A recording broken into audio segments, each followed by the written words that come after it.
Detroit finally clinched the East top seed Saturday night with the win over Philly, their first number one seed since the Chauncey Billups era in 2007.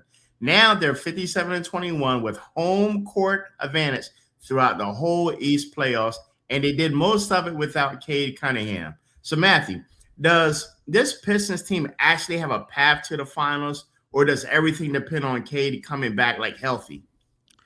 Yeah, I have a hard time thinking they have a path to the finals, especially without Cade Cunningham. I mean, look, you have everybody stepping up, you have being stars in their roles, but I mean, they're doing it by committee. They had Mm-hmm. 7 players in double digits the other night against Philly when they clinched that spot, but Uh-huh. no like one star. And I think come the end of games, Uh-huh. you want to have that one guy. And I know Cade's not necessarily like a shoot it every time point guard, but he's a make the right play kind of point guard. So even if he's not scared to shoot it, but if he has to pass out and get an open man for 3 or an open man at the rim, he's going to do it. And when you have this committee thing, I mean, it reminds me of Doug Collins, his last year coaching with the Sixers when they had Mm-hmm. Iguodala and Drew Holiday and Evan Thomas. And, they had, if the name of the game was to have as many players averaging 14.8 points a game, then the Sixers would have won the championship in 4 games that year. Because, they had a true offense by committee. But it's so hard when you have the committee thing. I mean, the Hawks a few years ago with Corver and Millsap and Teague were a version of that as well. When you have the committee thing and nobody that's going to say, I'm going to go make this play, I'm going to get this shot, it's very hard. So, yeah, they can make a run, but it's about Cade coming back, but it's also about this. The Celtics look very good right now, and it Yes. seems like they're finding a way. I've predicted it may be difficult for Brown and Tatum to come together and say who's the 1A, who's the 1B. Right now, it doesn't matter because it looks like they're beating everybody they're playing. Brown's getting his numbers, Tatum's getting his numbers, Brown's getting his shots, Tatum's getting his shots. And what I love about like Tatum, we talked about it the other day when he had the triple Uh-huh. double, even though Yeah. Brown scored more points than him. I mean, even the other day when they beat the Raptors, another playoff team, Tatum leads the team in rebounding. And last week we were having the same conversation about, Right. I think he had 18 rebounds in a game last week. This Right. game, he had 13 rebounds.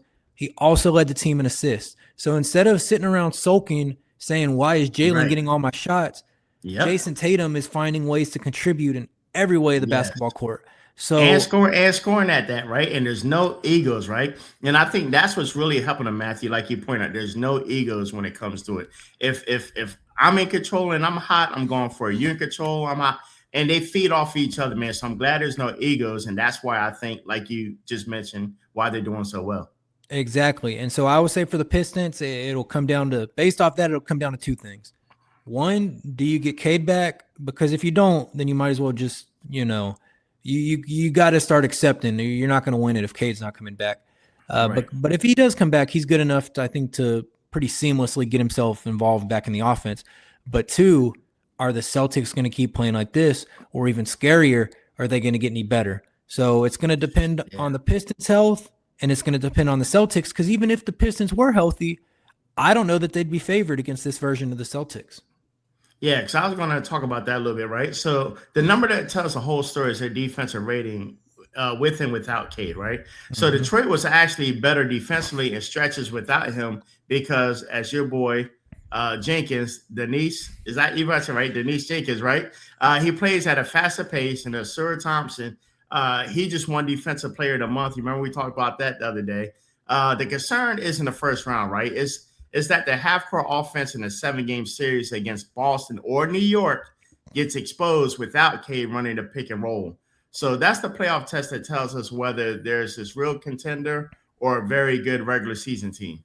My man, Danish Jenkins, we were making fun of him. When K got injured, I was looking at his numbers and saying, this guy's only averaging 4 points a game. And look at him, up to 9, 5, and 4. So Yeah, shout he out didn't have Danish opportunity Jenkins. before, right? No, He had to take that back seat role. that's a really tough thing for you, especially if you have the talent, but Yeah. you're the backup to the star player, because you just don't know what you have. Because even if you're hot, you're only Yeah. getting 12 minutes a night because I mean, you remember different backup point guards. I remember when Cameron Payne was the backup to Prime Westbrook.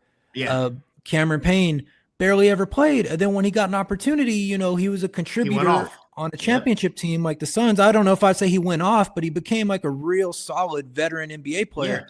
And if you saw him in OKC backing up Russ, you'd say, man, this guy's never going to play more than 6 minutes a game. So, you know, shout out to Jenkins for getting your opportunity and running with it. Big double-double the other day, 16 points, 14 assists. Bruh, you know what kind of net numbers that is right there? That's crazy. That's pretty good. And he was a plus 25 on the night, finding ways to impact the basketball game. Plus 25, yep. And 14 assists, only 1 turnover. Shout out Mr. Jenkins. So they're not losing any playmaking when they got him out there, but, you know, you'd rather have Cade because the defenses are going to respect Cade a little more than Mr.